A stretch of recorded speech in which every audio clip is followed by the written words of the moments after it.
See you Tuesday. Stay safe and warm out there today.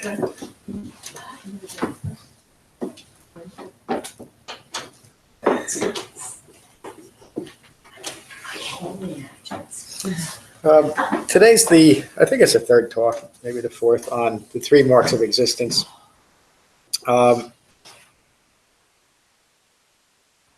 me start this way because it'll lay the context for what I'm going to say in the words of the Buddha that I'll read in just a little while. The Buddha awakened to dependent origination, which states from ignorance of Four Noble Truths through 12 observable causative links, all manner of suffering arises. And so looking at even the progression from ignorance, establishing wrong views of self, it leads directly to the entire concept of three marks of existence. In other words, there's impermanence in each one of these causative links.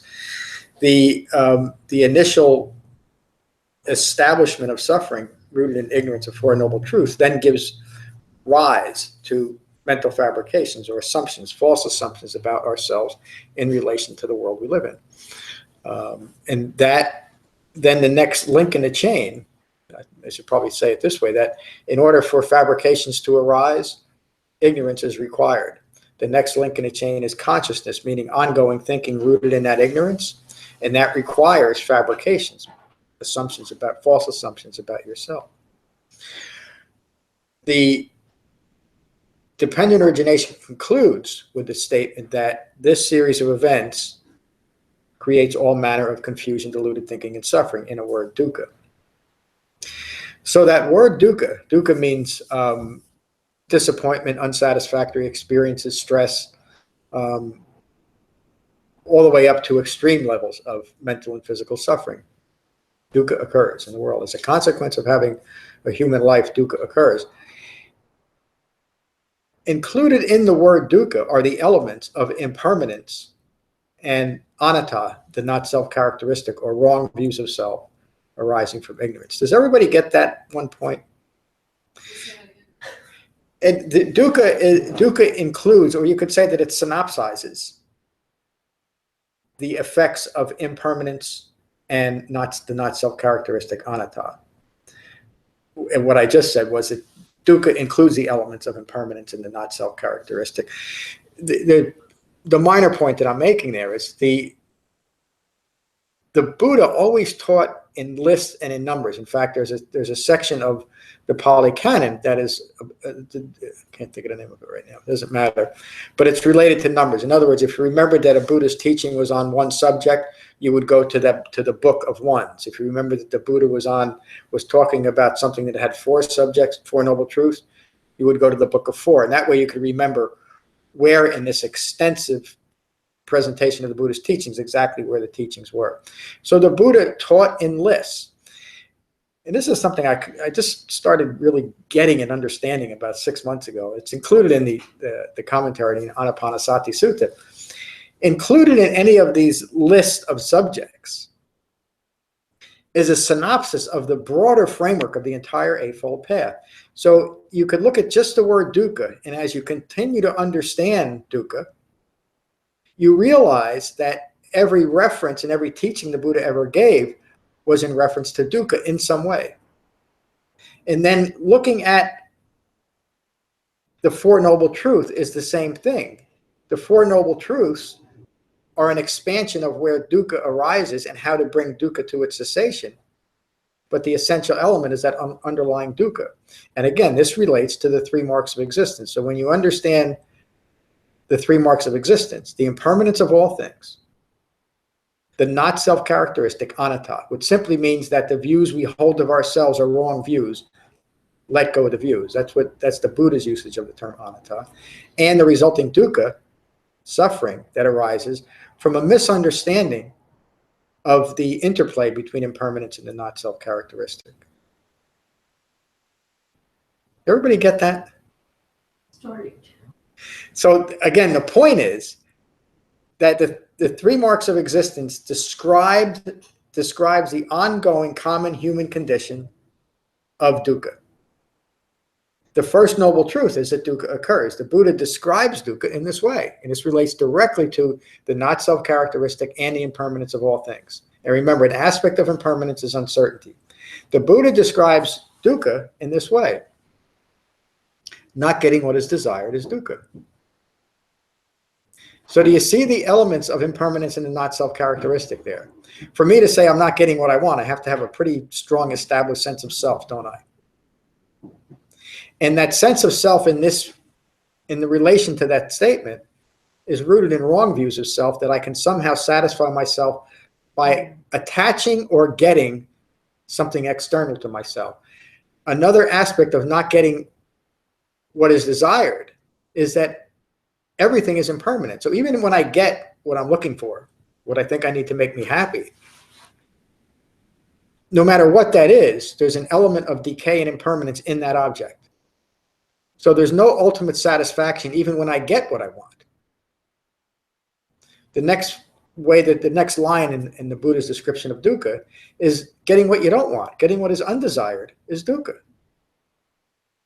And look at the impermanence and the establishment of an insistent self in that statement. There's things in life that I have to keep out to maintain my happiness and my serenity. But of course, we're not in control of any of that, are we? Or most of it.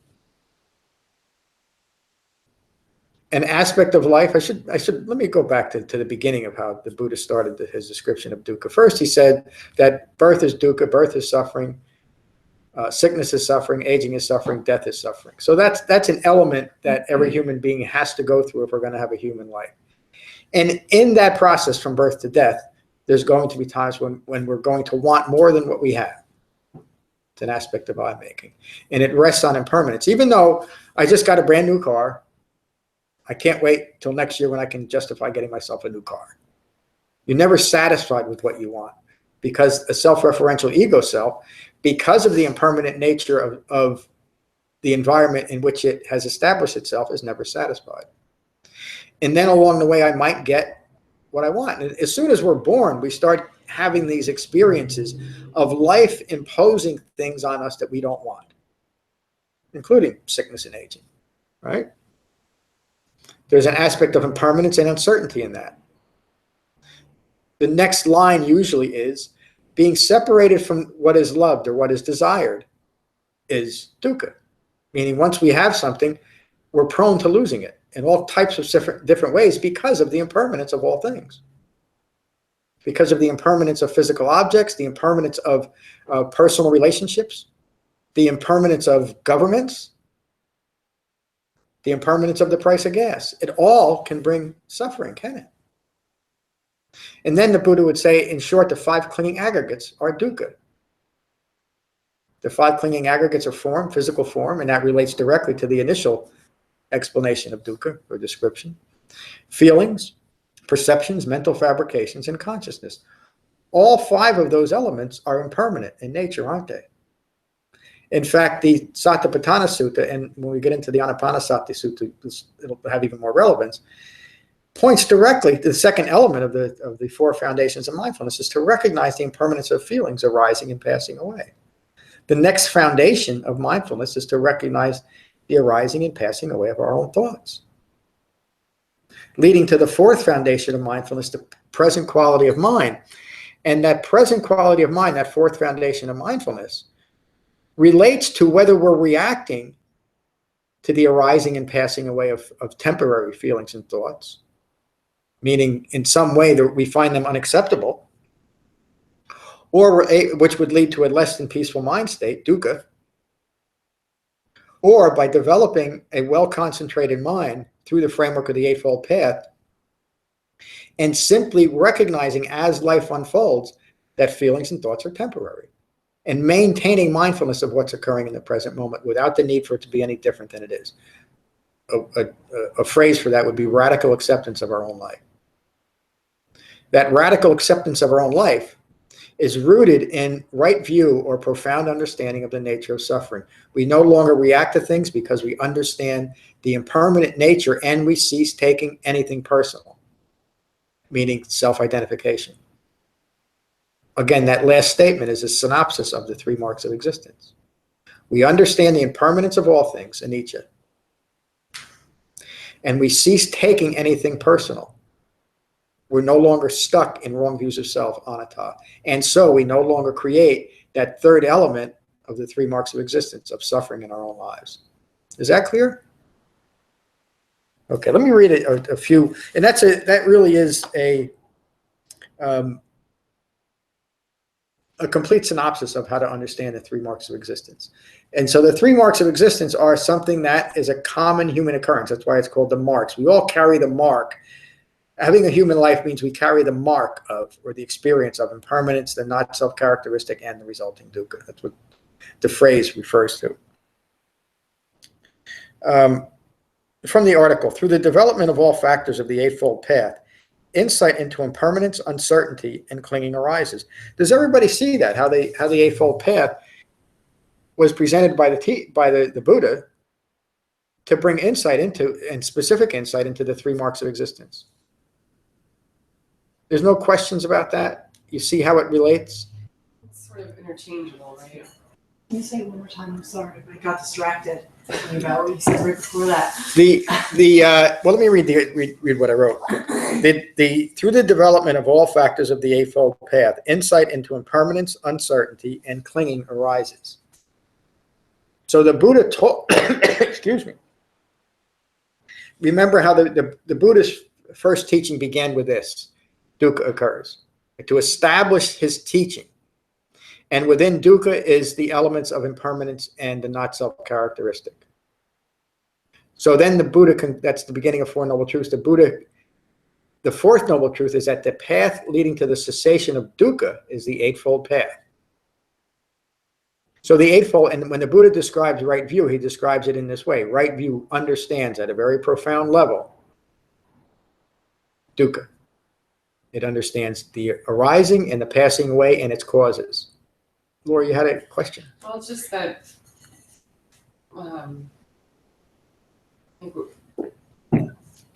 we need to be reflecting and following the Eightfold Path in order to develop the understanding that you just said, that they come hand in hand. Like, you need the teachings of what these things are alongside of your practice. Yes. For the purpose of recognizing these 3 marks of existence. One of the reasons why I'm emphasizing this, and I've written quite a few articles about it, is that the need for distraction from the self-referential ego personality, even within so-called Buddhist practice, not what the Buddha taught, but so-called Buddhist practice, will use the idea that I'm looking to gain insight into gaining insight to everything that's arising and passing away in the mind, meaning concepts. And this relates to the Satipatthana Sutta and the Anapanasati Sutta that have been taken out of context because they've been misapplied, saying the Buddha's teaching to analyze things that are arising and passing away during meditation. They're really just distractions from Yes, practice. all of those things that are arising during meditation practice and off our cushions are impermanent. And so in both of those suttas and in the teachings in general, the Buddha is simply teaching to recognize the arising and passing away of all impermanent phenomena, including what's arising during meditation. And that relates, again, directly to the first mark of existence, impermanence, to simply recognize the impermanence of all things. Remember what Kandana said when he first heard the Buddhist teachings in the Dhammacakkappavattana Sutta. I love saying that word. And I always usually say that too. The teaching on the 4 Noble Truths. Kandana heard it and he said, all conditioned things that arise are subject to cessation. The Buddha said, bingo, you got it. He didn't really use the word bingo. I don't think there was bingo around yet. The Buddha understood that Kandana understood impermanence at such a profound level. That's what that phrase means. All conditioned things. Meaning things that I'm seeing conditioned by my wrong view are subject to cessation. And at the deepest, most penetrative level, Kandana understood that his views himself are conditioned on ignorance. All conditioned things that arise are subject to cessation. Again, getting back to the essential nature of dukkha and how dukkha incorporates the elements of impermanence and the not-self characteristic.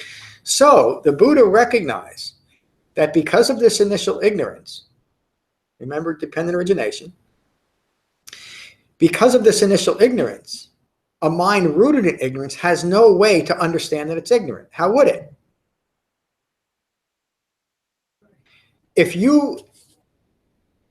someone says you need to go out today to save your life, in order to do that, you have to change the oil in your car, and you've never learned how to change the oil and there's nobody around to teach you, you're going to die. Why? Because you're simply ignorant of that fact. It's not right or wrong. It's just a statement of fact. You're ignorant of something. The Buddha taught that it is ignorance of Four Noble Truths that leads to all manner of confusion, delusion, and suffering. So that's what he taught. And the way to develop understanding of dukkha is the Fourth Noble Truth, the Eightfold Path. It provides the framework, and literally the only framework for recognizing ignorance of Four Noble Truths. Again, how else would a mind ignorant of those Four Noble Truths develop understanding unless there was a framework for looking at that? The direction to crawl into the car and remove that nut and blah, blah, blah, blah, blah. That's the Eightfold Path. It's clear directions on learning how to recognize the three marks of existence. Clear?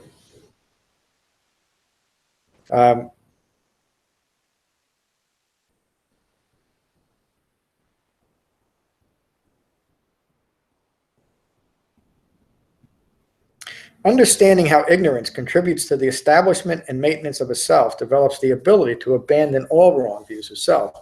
These are not abstract, mystical, magical, or esoteric ideas. They're entirely practical. Holding right view and right intention brings virtuous thoughts, words, and deeds. Remaining mindful of right speech and right action and right livelihood, insight into craving and clinging is developed. Developing right concentration by engaging in right effort, right mindfulness, and right meditation will develop insight. It means it'll steady the mind enough to actually observe the impermanent nature of all things and your interaction and resistance to impermanence.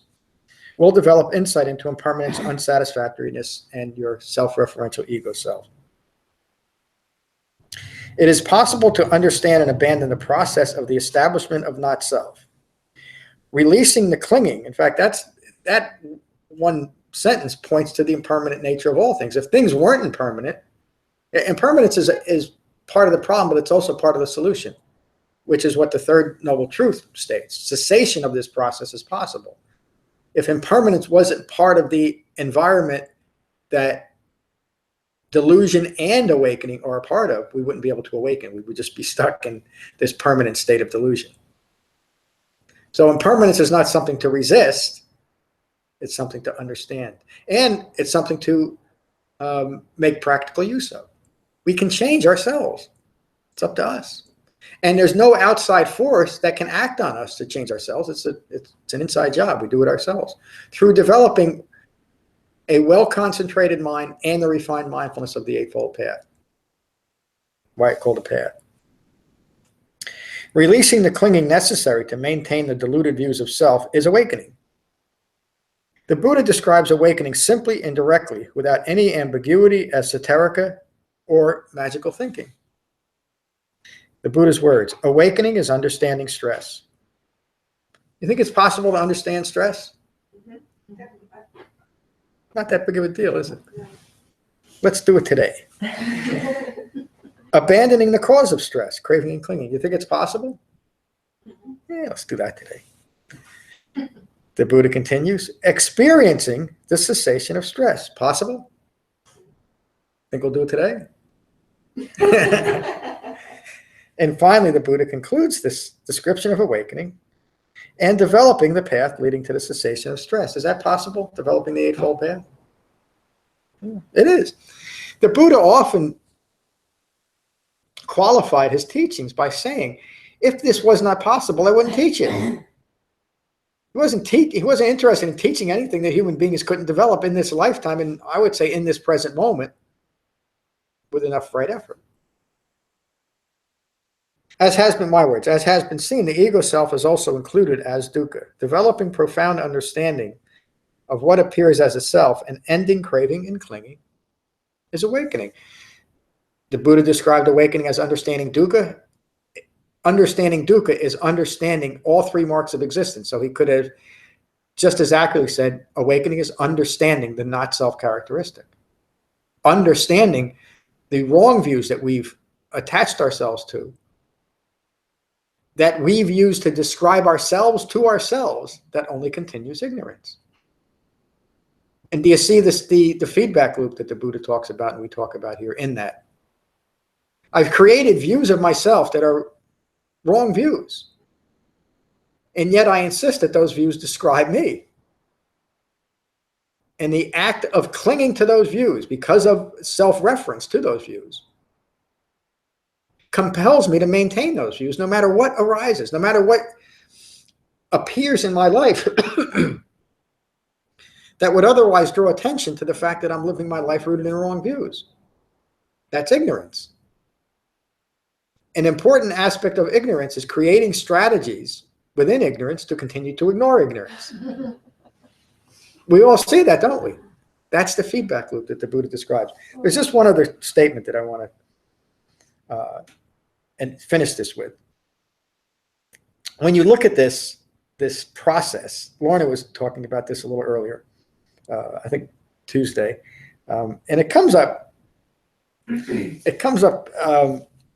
occasionally when people really realize that statement I just said, that we create scenarios to continue to ignore our own ignorance. We realize the absurdity of this, isn't it? We're the ones that are creating additional suffering. The process, as a Buddha first described dukkha, of birth, sickness, aging, and death, are just simply part of having a human life. We can't do anything about it.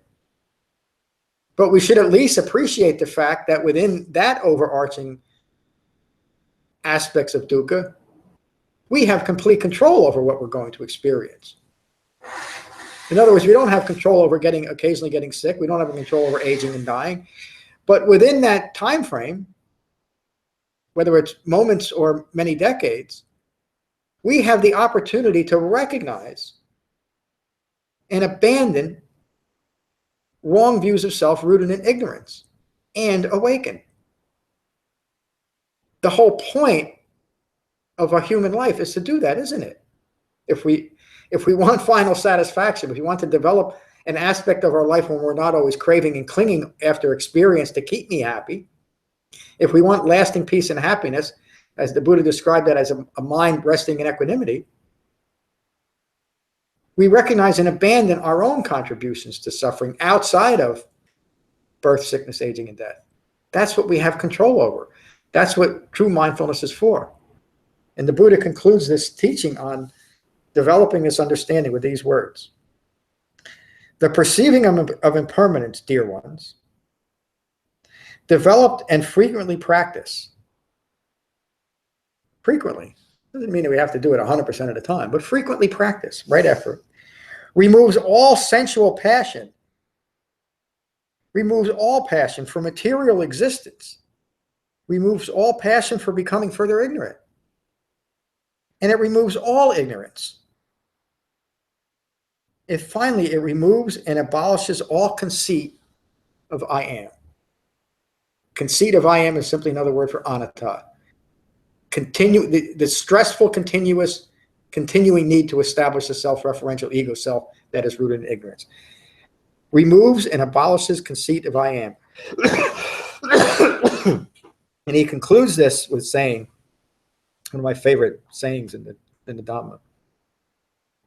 Just as in the autumn, a farmer plowing with a large plow cuts through all the spreading roots as he plows, in the same way, my dear friends, the perceiving of impermanence, developed and frequently practiced, removes all sensual passion, removes and abolishes all conceit of I am.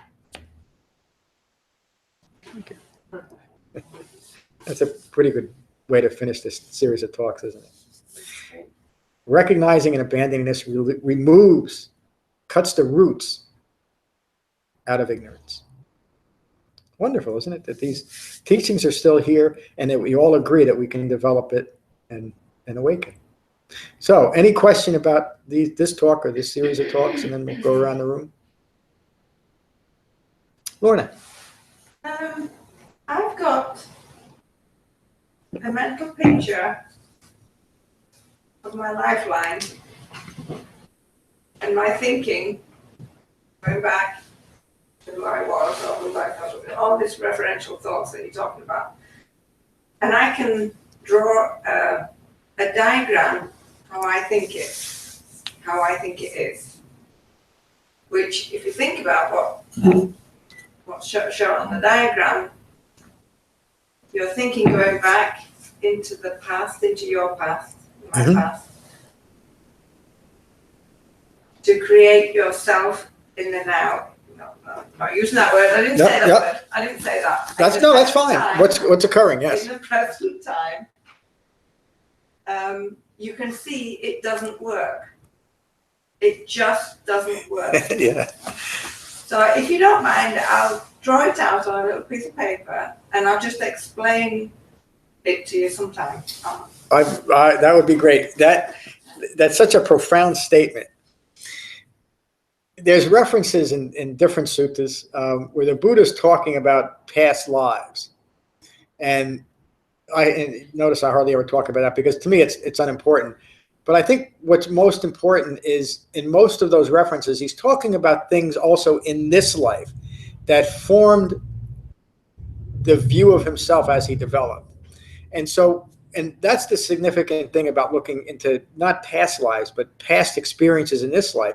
And when our minds become more well concentrated and we've developed enough of the framework of the Eightfold Path to start recognizing specific occurrences in our lives going back, I can even think of things that happened to me when I was 5 years old that started forming the fabrications, the assumptions that caused so much trouble in my life, the wrong views. All of you, I bet you could do that or have done it, and it might be spontaneous, but you remember things that happened in your life that you reacted to in some way or imprinted your view of yourself in relation to the world, or simply imprinted a view of the world in your mind that then structured your own experience in your life. And by doing that, we could all do a diagram, might be something we'll bring up in class. We can diagram the development of our own deluded thinking. Everything that's ever occurred and I'm just talking about this life now because this is the one that's important. Everything that's occurred in our lives is expressing itself in this moment in our views of ourselves in relation to the world. It's made us who we are, everything. And that relates directly to karma and relates directly to the ninth part of dependent origination, meaning craving and clinging leads to maintaining leads to becoming. What are we maintaining in this moment that's going to determine what we're going to become in the next moment? There's that diagram that Lauren is talking about that's manifesting right now. And if I can start reframing my thinking through the framework of the Eightfold Path, then in this moment, I can alter my karma and I can alter the direction of my life and where I'm headed. And so now, with the right concentration and the right mindfulness framed by the Eightfold Path, I can cease becoming more ignorant and I can become awakened, like the Buddha just described. I can cut the roots of ignorance through understanding. And karma means action, right? So the action that Lauren is going to diagram in her karma and diagram in that piece of paper is karma. And I don't want to overemphasize that, and we shouldn't get too analytical about it, but that's it. Karma is a present moment unfolding of past intentional acts moderated by the present level of our mindfulness, what we're holding in mind right now. So that points directly to understanding and bringing to cessation ignorance of the three marks of existence also. So thank you for bringing that up. That's wonderful. Any other questions or comments on just this section? We'll go around the room. Okay. Margaret, good to see you this morning. How are you? So I've been thinking a lot about impermanence this week, and I'm reading a book right now that I don't know that I could have read before starting this practice very intentionally, because I'm not real. It's all about the clinging to the with the form. Mhm. It's written by a woman who's a mortician in Los Angeles. A mortician? Yes. Wow. What's the name of the book? It's called Smoke Gets in Your Eyes. And she's a young woman who has started her, became a mortician through a series of events in her life. But mostly it's because she was really trying to get to this point of trying to articulate what a good death is. Wow. So she runs an organization called the Order of the Good Death. But it's all about the impermanence of form. And she makes this case that especially the modern Western mortuary industry and rituals are really just about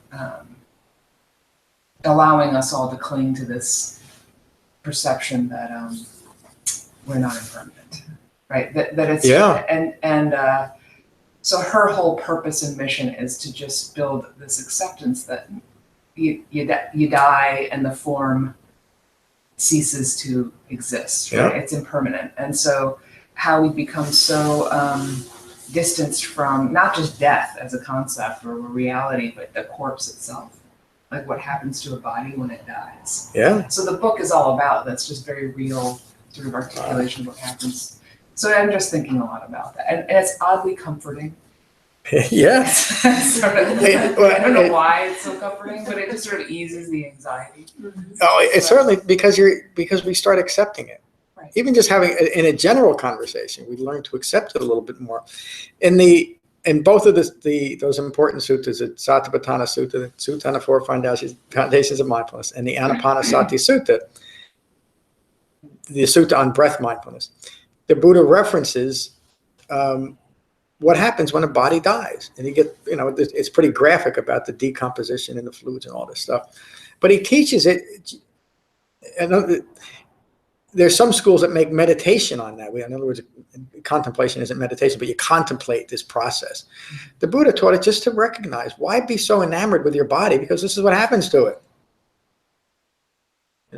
It's just a part of life. And the more we learn to understand this, one of the reasons why the Buddha taught the impermanency of life was also to put importance on, we don't know when it's coming. The Bahia Sutta, Bahia got it and he got trampled by a cow right afterwards.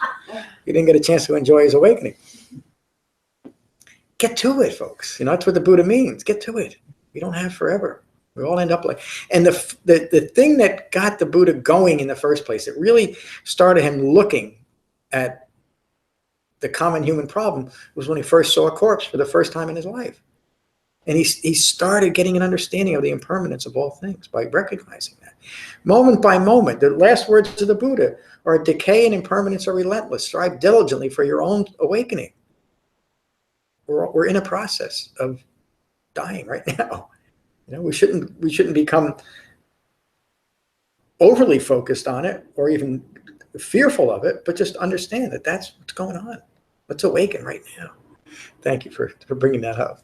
Laura, good to see you. Good to be here. I really enjoyed these 3 talks. And I don't really have much to say. I'm just kind of grateful to be here. My husband is watching my children, and I've been able to come for 3 weeks in a row and invigorate my practice again. So thank you. Thank you. I'm glad you're here this morning. Jen, good to see you. Good to see you. This was good to hear. I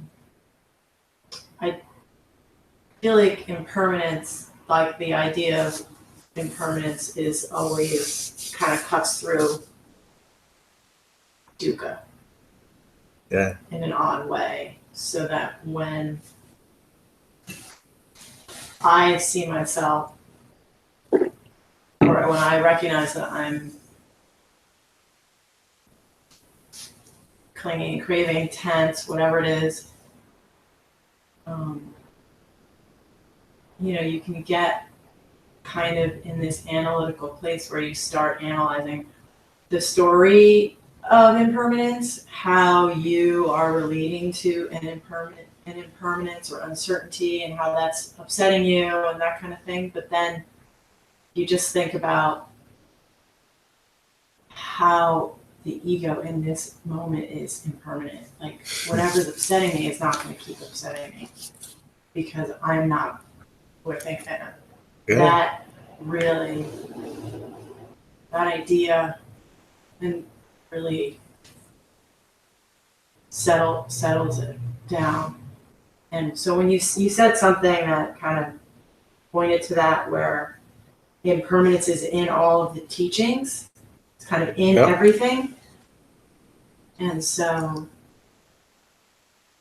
ego rails up against impermanence, so we resist impermanence, but even that resistance is impermanent.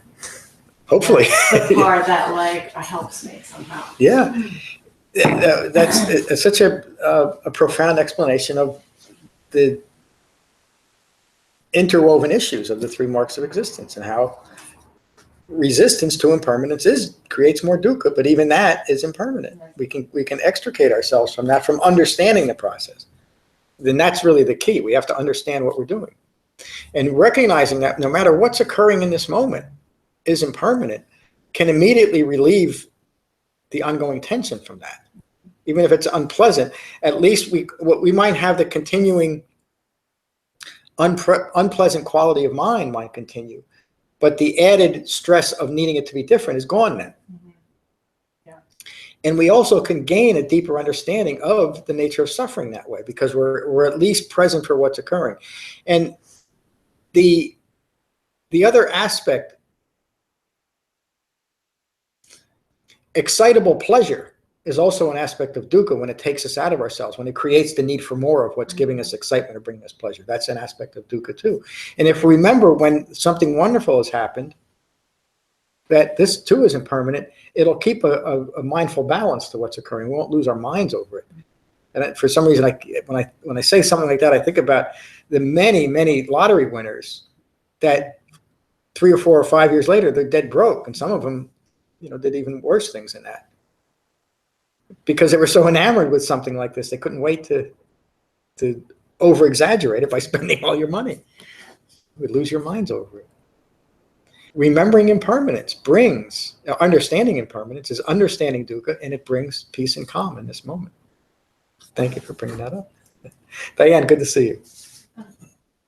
Thank you everyone for being here, and thank you for your steadfastness in being here, John. I really appreciate it. My ego, tame the wild elephant is what's coming to my mind. I seem to go either through layers or periods or phases or something where the wild elephant, and it feels like the deeper I go, or the deeper meditation, whatever, this wild elephant rears up. I can just hear the roaring of the elephant in my mind sometimes, because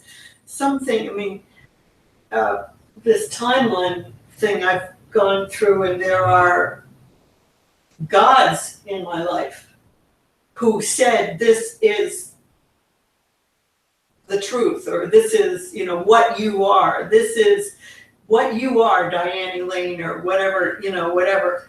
And the railing against that this teaching gives me the impermanence of that. Well, I can remember my father saying in particular, I'm going to tell you this once. And immediately I never heard what he said, because the pressure of the once just blew my mind. How can I hold on to that? How can I hold on to this very important thing that he's going to say? And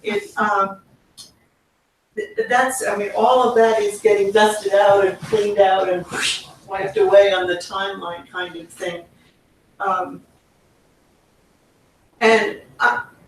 For me, it's important to meditate, and it's the gentleness that I'm finding creeping into my life, or breezing into my life. I want to use a gentle word. It takes time to let my mind settle out and accept that these God voices or tags or labels or whatever are in my mind, that timeline things are impermanent. They're not there anymore. Mm. And I can't just, push on and like I mean, for me, maybe it's because of my age or, I don't know. And I'm kind of coming around to this word, the understanding ignorance as a form of insanity, doing the same things over and over again, expecting different results. And when the good news is I'm finally, I've done this before, and it hasn't worked. Let's try something different. So I'm very grateful to be here. Thank you. Yeah, I'm grateful you're here too. That last definition of insanity, that's the essence of a clinging mind, a mind clinging to fabrications, assumptions that have developed from things long past and long gone, except they're maintained in a self-identity. And it seems like they're still here. And that's that aspect you heard me say, continuity obscures impermanence. It obscures the nature that we are completely different people from when these occurrences happen, yet we're still experiencing life from the imprint of that occurrence. Craving, clinging mind. Thank you. Becky, good to see you this morning. How are you? Thank you. Good to be here. Always good to be here. I'm sort of perking along. When you say the elephant of ego, I can definitely relate to that. And I've noticed that over the past several months, when I didn't, there was times when I didn't come to class, but I couldn't really come to class. That I just went back to, Becky just going through life like Becky always goes through life. And since I've started coming back to class in the last, I guess, about 3 weeks, and I've started doing my meditation practice more regularly, I notice when that ego thing happens, and sometimes it happens just in response to my physical surroundings. It has nothing to do with another person. So Yeah. It's not something that I can use not talking. There's a word for that, but noble silence. No. I can't use that because there's no one else around. Yeah. And now I can just recognize it and think, this is impermanent. Yeah. This is not me. This is not self. And I can settle, and I think of it as settling into my life or settling into my surroundings. And just being okay with it. And that doesn't happen every time by any means. And it's very hard for me to notice it happening when there's another person involved. It's mostly, I don't do as well when there's another person involved. Yep. But it's such a relief to be able to do that once, when it does happen. Yeah. And it's like a nice, it's just nice, and it's reassuring because it makes you realize that just keep working at it, and your life is going to get less stressful. Yeah. And it's really pretty good. And I realize that coming to class is very important. I'm very glad you're here. I'm glad it is. I'm glad you're here. That last that you described, that assured really a self-assuredness that you're doing the right thing is worth the price of admission, isn't it? Right. Because Yes. that's thing. the glimmer of a mind resting in equanimity permanently when you are involved with other people. In the Ratana Sutta, the Buddha taught the importance of 3 aspects of the Dhamma. Was one, recognizing that a human being awakened, taking refuge in that, in the Buddha, taking refuge in his Dhamma, his teachings. But finally, he said, and taking refuge in a well-focused Sangha. There's 3 aspects of this. And it's so important. I don't believe that it's possible to take the Sangha out of that and fully develop it. And most people that I've talked to that don't come regularly will say just what you said. They get so much out of coming to the Sangha. And we're so fortunate to have what's developed here. And this is really rare. There's such support that we give each other by just what we're talking about. I mean, the format of our classes is it's directed, because this works. This is how we develop the Dhamma, by sharing this and being a part of it. And even knowing that, well, next week I'm going to be at class again on a daily basis, that helps keep our Dhamma practice focused, doesn't it? It does, yes. It really does. So again, thank you for bringing that up.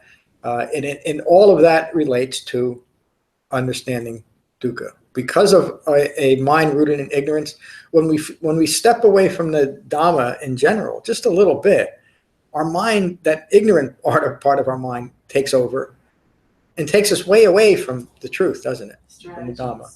Yeah, and it seems reasonable to say, well, I wasn't. Seems reasonable, yeah. Yeah, I wasn't there last week, but tonight, I'm gonna have another cup of tea, so I'll go next week, or Yeah, it starts to seem more and more reasonable. And all of those strategies, if we look at one of the, writing a little bit more about that for another student, when we look at the 5 hindrances, the Buddha taught that so we would be mindful of when these things arise.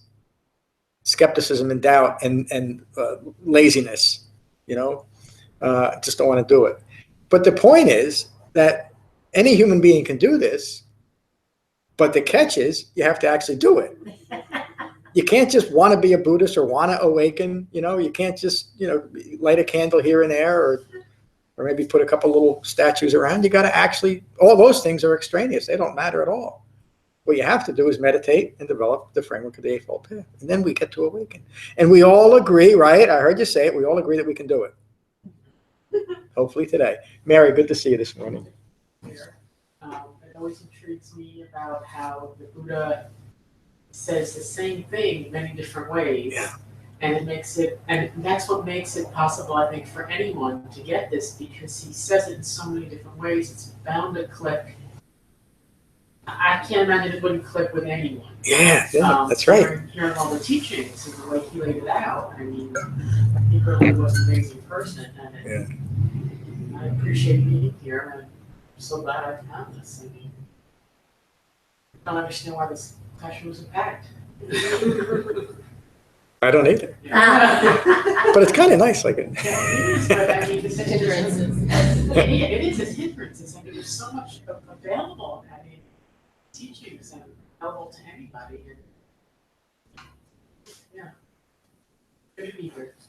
I'm so glad you're here, Mary, too. Yeah, so let's just keep spreading the word about what we're doing here. But this is the nature of it. Yeah. There's so many people that have come through here that were enthused about it, but it's so difficult to just get past that need for a self-referential ego self to want to continue to ignore its own ignorance. It's such a powerful drive. I mean, the more I'm teaching and the more I'm practicing, the more I realize how powerful that initial ignorance is, and why the Buddha emphasized it when he first awakened. So, but we are so fortunate to have what's developed here. On that, when I look at it that way, I think it's remarkable that we can sustain 3 classes a week here in Frenchtown. There's enough interest for even doing that. Remarkable. So, thank you, Lorna. Good to see you. Thank you. I think I've been mindful of the fact and just rejoicing in the fact that we create our own ignorance and our own dukkha, our own stress, because If that wasn't the case, we'd be really stuck. You know, there wouldn't be a teaching, there wouldn't be a Buddha, there wouldn't be, you know. So really we should be grateful that we are the makers of our own stress, which is something that you can't get past somebody else who hasn't got a foundation, at least, of these teachings, that it's a good thing that we create our own stress, because then we can do something about it. Yeah. It's hard in that to get through past somebody, you know. Yeah. So many people don't realize that they do in fact create their own stress. Yes, exactly. Yeah. They think, no, it's the outside world. You know, it's because of this, it's because of that, it's because of the other. I'm stressed. It isn't. It's, you know, we create our own stress. But we do that. We blame the outside world because we're attached to the outside world, because we've created an identity over what's the people and events of our lives. I'm sorry to interrupt you. And it distracts us from the fact, because if we're comfortable blaming something else. Yeah. Because then we don't have to look at ourselves. Exactly. It's the perfect excuse for not taking responsibility. Yeah. It's their fault. It's that. It wasn't. It's not me. Yeah. That's Just getting past that is difficult. Anyway, so Thank you. I've been rejoicing in the fact that we create our own stress, and that's a great thing. It's a great understanding. Yes. I mean, that's the essence. When, again, going back to how the Buddha described dukkha, first he described the things that we have no control over. They're a consequence of having a human life. But everything else after that, we have complete control over. We can stop whining about not getting what we want. Stop being concerned about it or worried about it. Creating anxiety over it. Creating true mental illness over thinking that the future is not going to give us what I need to be happy. That we have complete control over. All the other things, all the other stressors of life, another word for dukkha is stress, we have control over by how we react to it. Or developing a mind that's at peace with what's occurring. Because we know that it's going to change. Even if it's unpleasant, it's going to change, you know. Anyway, just to carry on that, thinking about the timeline I have in my mind, you know, thinking back to establish who you think you are at the present time, and thinking that doesn't work, and okay, that you're at a place in the timeline of your life, and all this has gone by, and okay, there's a big space out here. What's going to come? You know, this is the rest of your life. Yeah. And realizing that thinking back to your past to establish who you are in the present doesn't work. So you can see that you can change what's coming. And right now we're going into the Christmas season. Personally, I don't think, I haven't in the past, I don't really like, I would say I don't really like Christmas. Having said that, that's a referential view. I like Christmas is also a referential view, so that's not there. But by thinking about how we think about our referential views of things, and we have Christmas coming up, I can see I have the opportunity of changing my thoughts and changing. I can see I have the opportunity to change Christmas in my mind. Yeah. Right. And in the past, it's always been a stressful time for me. But I can see that they're referential views. In the future, I don't have to go that way. I have the opportunity to not judge myself or judge by Christmas by referential views, but taking another route, just accepting life and life as goes. Therefore, I won't have the referential views dragging along through Christmas. You know, I can see that I have the opportunity to change the future. Right now. Thinking. Yeah. And you can put it to Christmas, you can put it to anything, you know. Same idea is open to be put to any situation. Yes. It just happens that Christmas is coming around the corner now, so you can put it to Christmas. Thank you. Merry Christmas.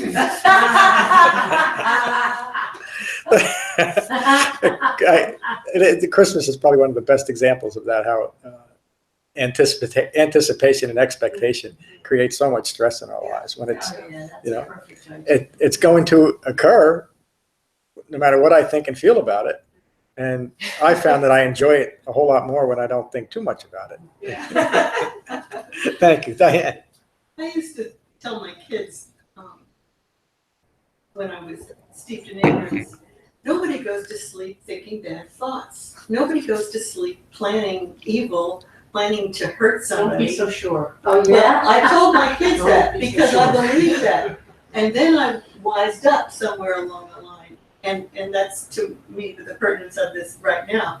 There are people who do think that way. And to me, I see it also as why meditation is important within the framework of a moral and ethical teaching.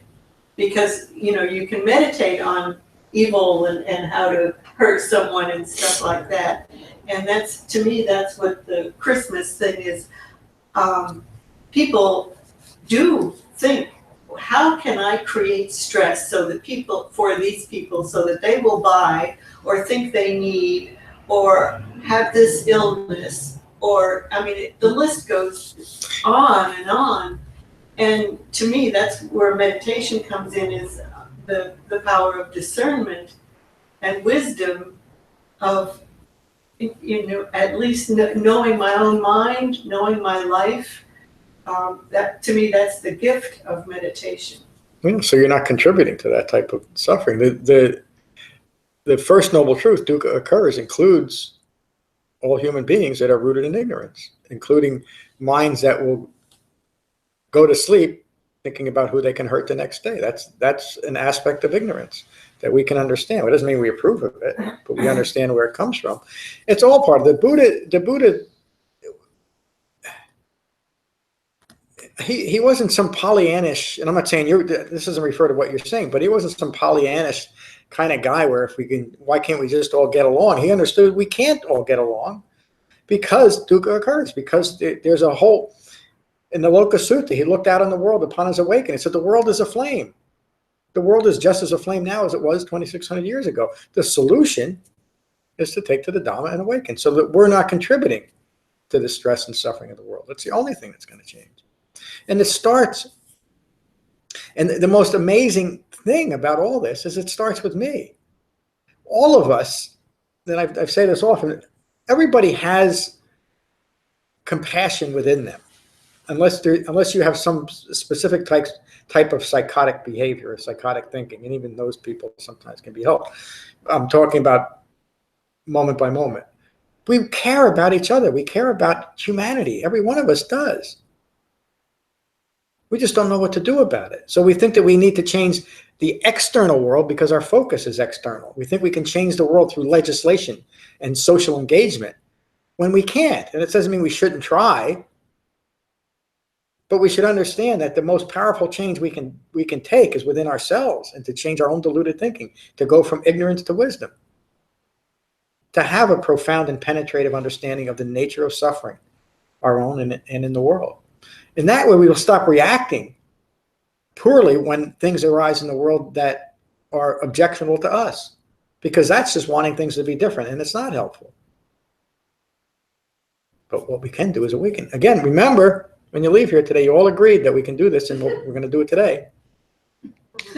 At least in this moment. At least in this moment. Again, any questions or comments about the three marks of existence? It's a very important kind of subcategory, but not too sub. And I'm hoping to start this week to give a series of talks on the Anapanasati Sutta, because that speaks to impermanence and the not-self characteristic directly too. So, and that'll be a nice lead into the Truth of Happiness course we're going to start, I think, January 2nd of next year. To this. So, all right. Any other questions or comments? We'll finish with the Metta Sutta, as we always do. So find your relaxed and meditative posture, and gently close your eyes and gently close your mouths. And take a moment to become aware of the sensation of breathing, and let that mindfulness of your breath cease any distracting thoughts to the past or to the future, or that may have arisen from our talk today. And these are the Buddha's words on metta from the Karaniya Metta Sutta. This is what should be done by one who is skilled in goodness and who knows the path of peace. Let them be able and upright, straightforward and gentle in speech, humble and not conceited, contented and easily satisfied, unburdened with duties and frugal in their ways, peaceful and calm and wise and skillful, not proud or demanding in nature. Let them not do the slightest thing that the wise would later reprove. Wishing in gladness and in safety, may all beings be at ease. Whatever living beings there may be, whether they are weak or strong, omitting none, the great or the mighty, medium, short, or small, the seen and the unseen, those living near and far away, those born and to be born, may all beings be at ease. Let none deceive another or despise any being in any state. Let none through anger or ill will wish harm upon another. Even as a mother protects with her life her child, her only child, so with a boundless heart should one cherish all living beings. Radiating kindness over the entire world, spreading upwards to the skies and downwards to the depths, outwards and unbounded, freed from hatred and ill will. Whether standing or walking, seated or lying down, free from drowsiness, one should sustain this recollection. This is said to be the sublime abiding. By not holding to fixed views, the pure-hearted one, having clarity of vision, being freed from all sense desires, is not born again into this world. Thank you all for a wonderful class. Peace. It's like we beat the snow.